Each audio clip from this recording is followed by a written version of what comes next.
probably the biggest challenge we have is to understand what is behind the high turnover rate and that employee experience that they have that make them think, well, that's enough. I don't want to work here anymore. At a certain moment in my career, I was told not to care about people too much by people above me. Being a general manager of a hotel, I, in the past, very much compared it to being a Superman. Studies show that 53% of graduates either did not enter or are not working in hospitality after graduation. So we are doing something wrong in that transition. My part of onboarding experience in my life was immediately shaped by the very first one. Because my very first job, I was really young, was opening up one hotel in Disneyland Paris.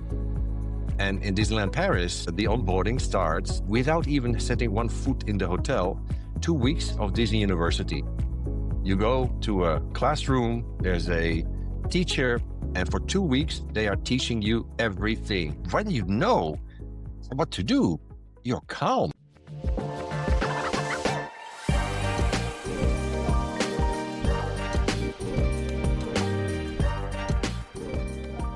What's up, hospitality? Welcome back to another episode of the Schuler Hub Talking Hospitality podcast. Today, I'm thrilled to be joined by our advisory and hotel expert, Nah-Dja Tien. We are going to dive into the past, present, and future of hotel onboarding and explore how our stay framework can really make a difference.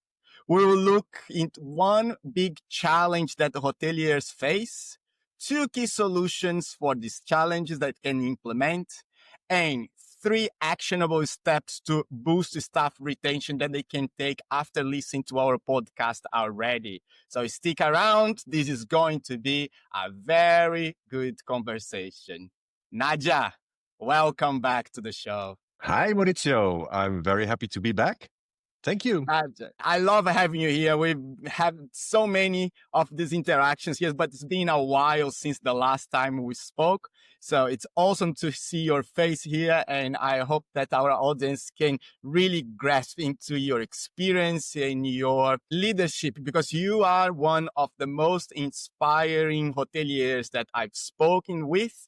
And I spoke to quite a few. So I'm very glad to have you here to talk about something that I'm really passionate about, is staff onboarding and training. Cool. Yeah, I will start with some numbers just to get our audience warmed up to the situation we are, because hospitality is naturally a high turnover industry because of the nature of it. Not everyone that joins hospitality join because they are looking for a career. Sometimes they are in between jobs. Sometimes they are students. So it's naturally that we have a higher turnover than most industries. And according to the American Hotel and Lodging Institute, that turnover rate is about 23%.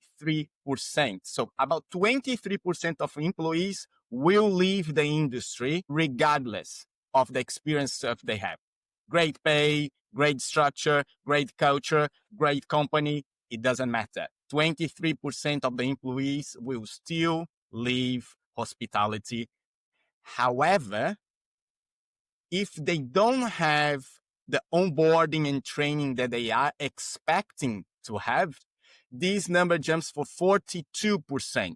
So it doubles the turnover rate, meaning that it doubles the hiring cost as well in the organization.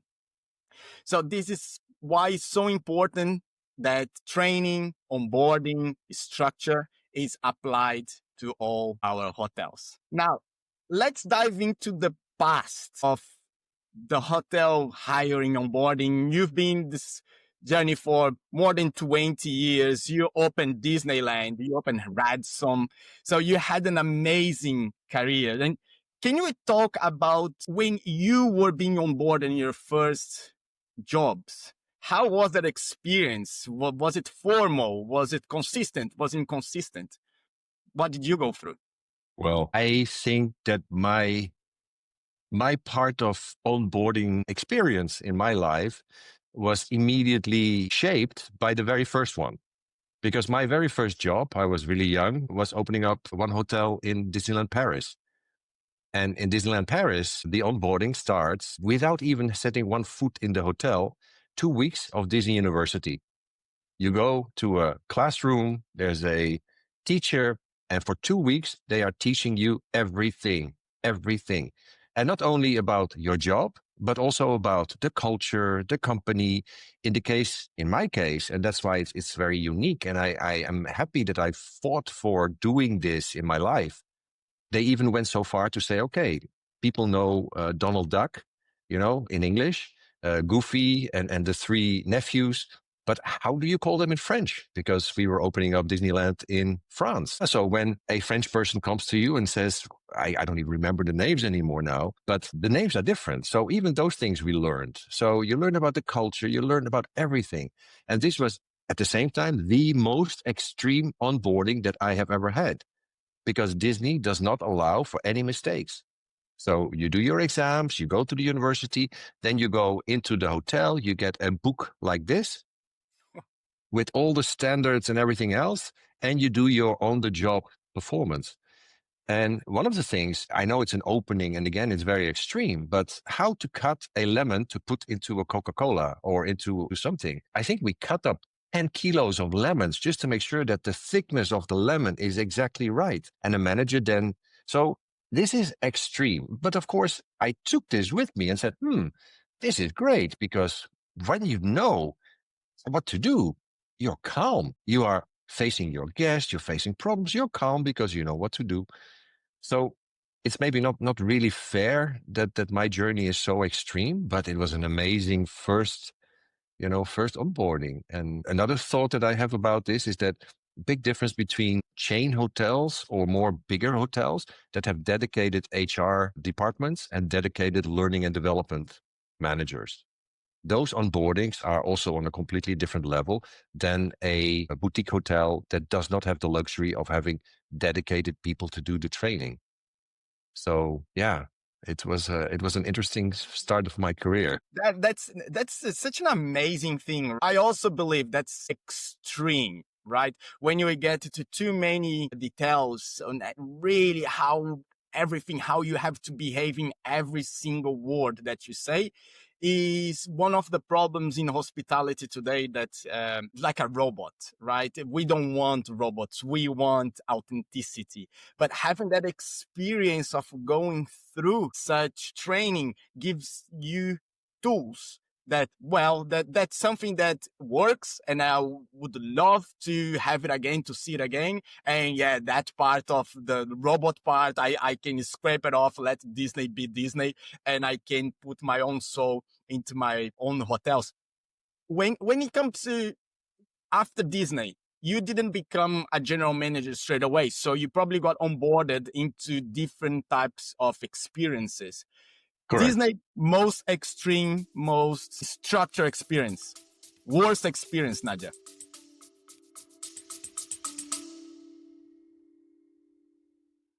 Sorry to interrupt. If you're enjoying the show and if you're learning something new today, please consider following the show, subscribe to our channel, or leave us a review. It helps us to help more people through the podcast, and it would mean the world to us. Thank you for listening, and we're back on the chat.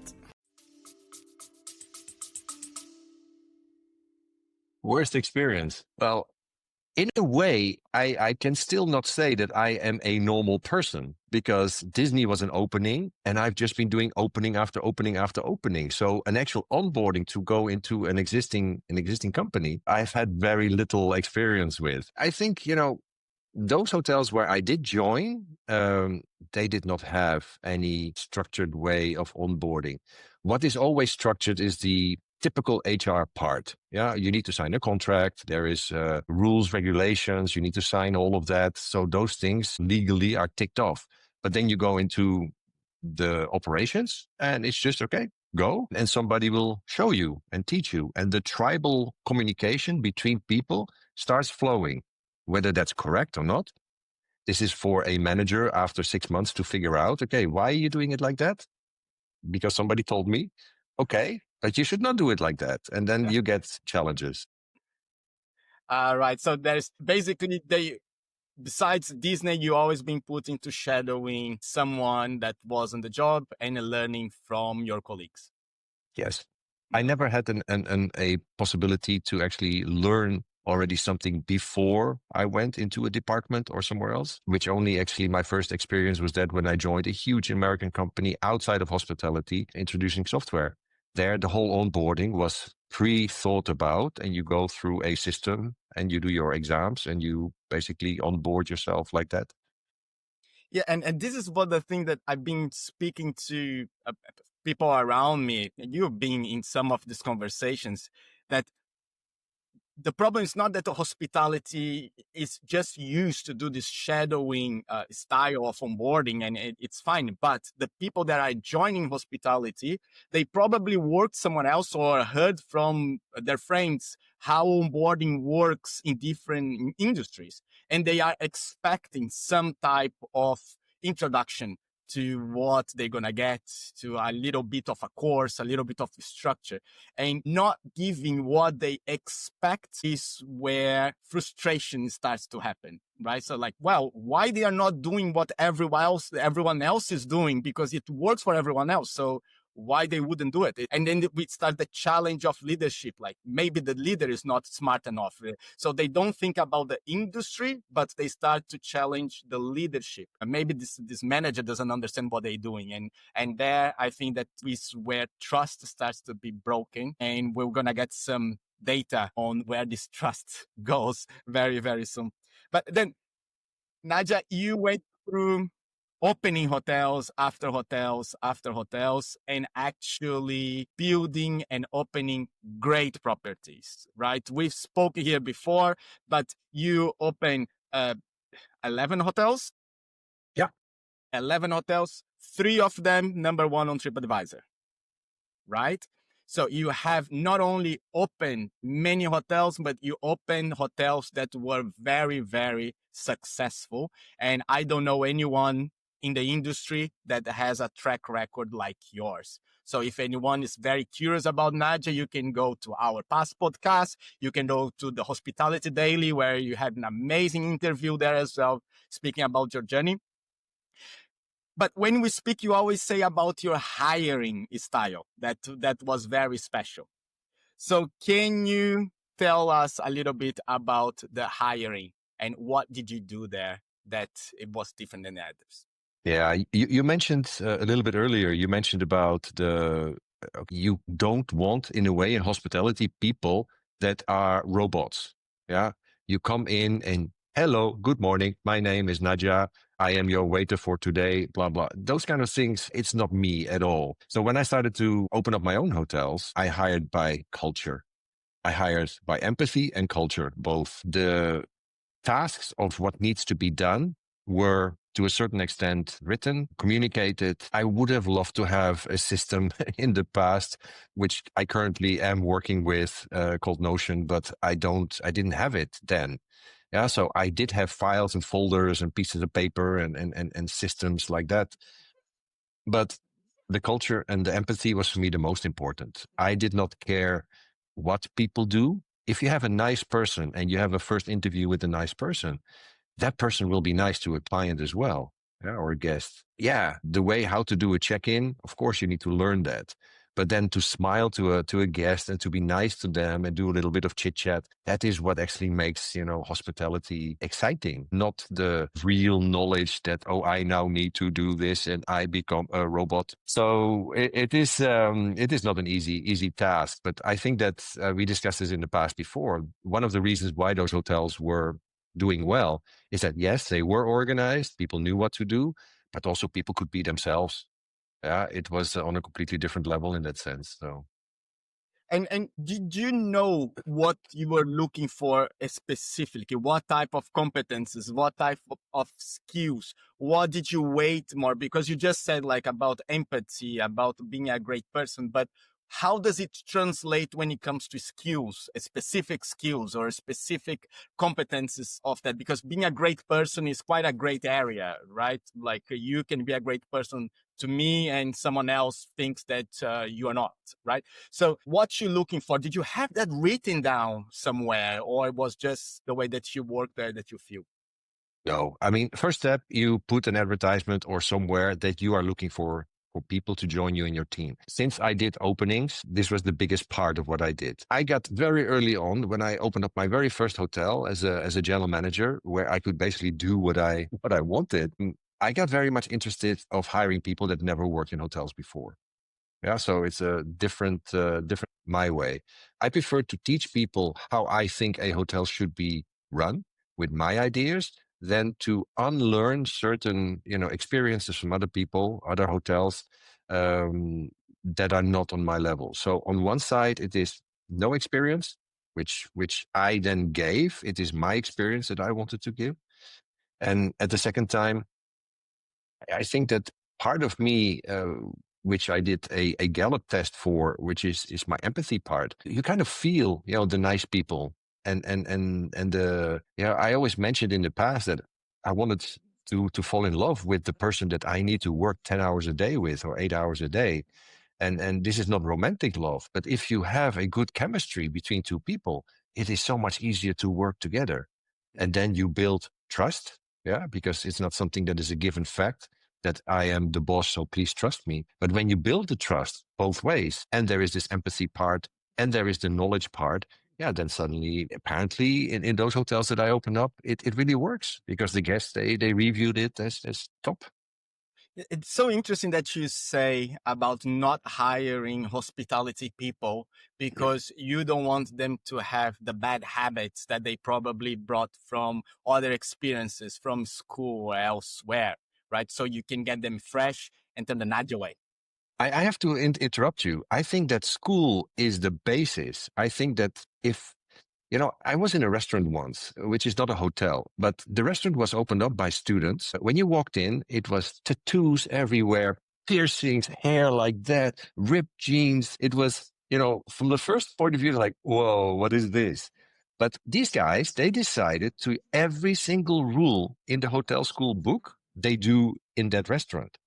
So from when you sit down, how you're being served nicely from the right side, left side. That was the only place in my whole life when a tablecloth needs to be cleaned. You should not see the table, hotel school, way.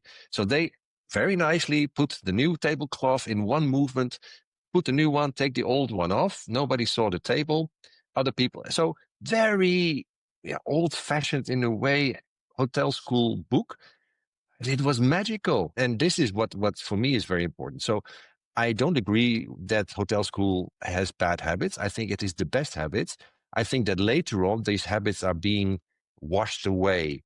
The hotels or restaurants, they don't really care because training, no matter how you twist or turn it, to set up a system, to do train, it is also an investment. And it's some people don't see the value of the investment. So, which I think we should change big time. I brought some numbers about that, right? Because it's really, really interesting. Today, well, people have changed. The people that are in hospitality now are very different from you when you were very young. And we had a very interesting conversation with Shannon McCallum from Resort World Las Vegas about mentorship. And she oversees an operation of 1,800 people, right? So a massive team. And she mentions that the biggest challenge that they have is the generational transition, right? It's the first time in history that we have 4 generations working at the same time, sharing the same space. So very different mindsets, very different way of thinking. As people are changing, we need to understand these changes so we can apply to them because we need to have people to work in hospitality. When it comes to schools, about 33% of hospitality graduates explicitly stated that they will not work in hospitality after their graduation, post-graduation. And this is the lower number I found. I wanted to bring the lower number I found. That was the newer stats from 2016. Another study showed that 53% of graduates either did not enter or are not working in hospitality after graduation. And the most shocking one was 70% of graduates from the HOG, Hotel School, so one of the most famous hotel schools in the world, were no longer in hospitality after 6 years after their graduation. And this is the best hotel school in Holland. I should maybe Yeah. not say that, but No, it's true, but it's true. It's true. It's the best one in Holland and one of the best in the world. And this is in hospitality. They are not working in hospitality. This is not even taking consideration people that decided to open their own hospitality tech companies or people that are working in hospitality tech because they're still in the industry. They're not serving, but they're still in the industry because the schools still feed the tech part of the industry, right?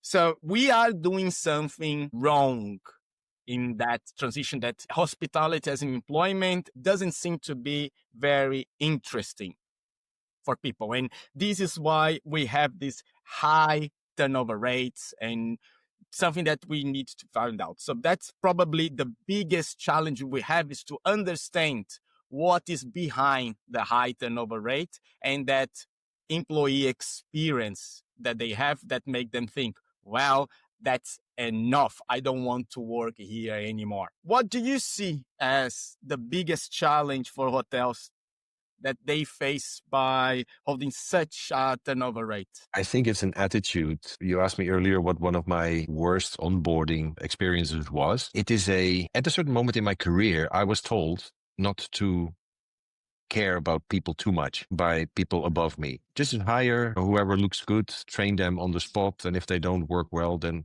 kick them out and get somebody else. This was before COVID. Be 100% against me. Yeah, because you need to work with people on a daily basis all the time. They're not tools.